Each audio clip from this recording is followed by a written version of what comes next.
Power factor एक ऐसा नाम जो विद्युत प्रणाली में बहुत ही कॉमन सी चीज के तौर पर देखा जाता है। खासकर alternative voltage and current source system में ऐसा कहा जाता है कि पावर फैक्टर को सही रखने में ऊर्जा की बचत में बहुत मदद मिलती है। लेकिन कैसे मिलती है और कैसे इसे सही रखा जाएगा, यही तो जानना है। तो हाय गाइस, मैं हूं मयंक। दोस्तों, सबसे आवश्यक और जरूरी चीज ये है कि हम सभी को पावर फैक्टर के बारे में पूरी जानकारी होनी चाहिए। तो सबसे पहले हम जानते ये हैं कि पावर फैक्टर होता क्या है। साधारण शब्दों में कहें तो हमारा पावर फैक्टर रियल पावर तथा एपरेंट पावर का रेशियो होता है। एपरेंट पावर का मतलब है टोटल पावर से, तथा रियल पावर का मतलब एक्चुअल में जो पावर लिया जा रहा है लोड के द्वारा। मतलब ये कि टोटल पावर में से एक्टिव पावर कितना यूज किया जाएगा, ये डिसाइड करता है हमारा पावर फैक्टर। अब अगर हम लोड की बात करें तो 70% लोड इंडस्ट्री में इंडक्टिव लोड होते हैं तथा 30% लोड रेजिस्टिव होते हैं। इस प्रकार इंडस्ट्री में इंडक्टिव लोड का वेटेज ज्यादा होता है, जिसकी वजह से हमारा पावर फैक्टर लैगिंग हो जाता है। अब दोस्तों, अगर लोड इंडक्टिव होता है तो लोड पावर की खपत दो प्रकार से करता है। पहला तो वो पावर जो हमें वास्तव में जरूरत होती है, जिसे हम real power, true power, active power या वर्किंग पावर भी बोलते हैं। और दूसरा पावर होता है जो कि इंडक्टिव लोड में मैग्नेटिक फील्ड को पैदा करने में इस्तेमाल होता है। अब यह वर्किंग पावर मतलब एक्टिव पावर तथा रिएक्टिव पावर मिलकर टोटल पावर बनाते हैं, जिसे आप देख भी सकते हैं।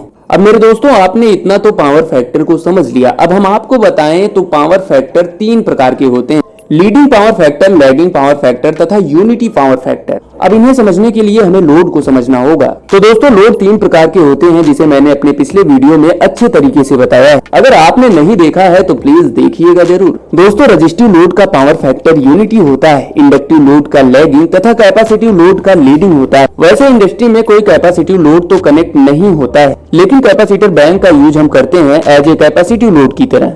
और कैपेसिटर बैंक का यूज क्यों किया जाता है, इसका क्या फायदा होता है, इसे भी मैं आपको बताऊंगा। रजिस्टिव लोड में पावर फैक्टर यूनिटी होता है, जिसका मतलब ये हुआ रजिस्टिव लोड के लिए वोल्टेज और करंट के बीच कोई फेज डिफरेंस नहीं होगा, मतलब 0 डिग्री कोसाइन एंगल।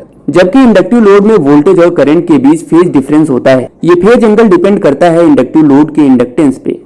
दोस्तों, इंडक्टेंस इंडक्टर की एक प्रॉपर्टी होती है। वैसे प्योर इंडक्टिव लोड को देखा जाए तो वोल्टेज और करंट के बीच का फेज डिफरेंस 90 डिग्री होता है, जिसमें करंट 90 डिग्री लैग करता है वोल्टेज से। मतलब करंट पीछे होता है वोल्टेज से, जिसकी वजह से लैगिंग पावर फैक्टर बनता है।